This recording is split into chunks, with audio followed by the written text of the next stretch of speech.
Islampur police জেলা প্রশাসনের পক্ষ থেকে আন্তঃক্লাব মহিলা ফুটবল টুর্নামেন্টের শারদীয়া সংহতি কাপের ফাইনাল খেলা অনুষ্ঠিত হলো বুধবার। ইসলামপুর পুলিশ জেলা বিভিন্ন থানা ক্লাবদের নিয়ে আয়োজিত এই টুর্নামেন্টের সূচনা হয় সেপ্টেম্বর মাসের 9 তারিখে।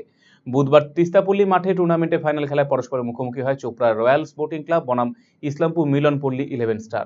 3-0 গোলে চ্যাম্পিয়ন হয় ইসলামপুর মিলনপল্লী 11 স্টার। খেলা শেষে চ্যাম্পিয়ন এবং রানার্স দলের হাতে ট্রফি এবং নগদ পুরস্কার তুলে দেওয়া হয়।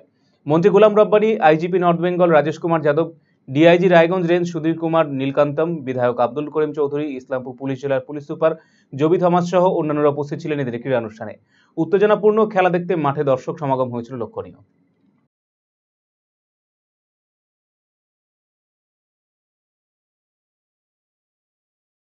আজকে এই যে আমাদের ইন্টার ক্লাব নকআউট টুর্নামেন্টের যে ফুটবল খেলোয়াড় যারা ভাগ নিচ্ছেন সমস্ত দল যারা এই টুর্নামেন্টে পার্টিসিপেট করেছেন উপস্থিত আছেন আমাদের বিভিন্ন সমাজ মাধ্যমের মিডিয়া বন্ধুরা এবং উপস্থিত সমস্ত ফুটবল প্রেমীদেরকে আমার হার্দিক অভিনন্দন এবং শুভেচ্ছা।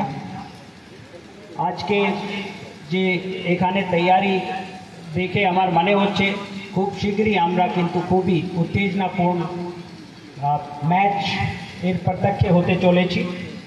এর পিছনে কিন্তু আমার এই মাঠে আসার আগে এসপি সাহেব সঙ্গে কথা হয়েছিল। এই টুর্নামেন্ট গত করিব এক মাস ধরে চলছে। এখানে total 45 team including 4 women team এই টুর্নামেন্টে ভাগ নিয়েছিলেন এবং আজকে আমরা যে আউয়াল দুটা টিম রয়েছে তাদের খেলা আমরা দেখতে পারবো। আমি এখানে उपस्थित खूबी खुशी। डिजिटल इंडिया सेल शुरू हो चुका है। इंस्टेंट डिस्काउंट, सबसे कम दाम, पाएं नो कॉस्ट EMI, बेहतरीन आफ्टर सेल सर्विस और बेमिसाल एक्सचेंज वैल्यू। आज ही रिलायंस डिजिटल आइए।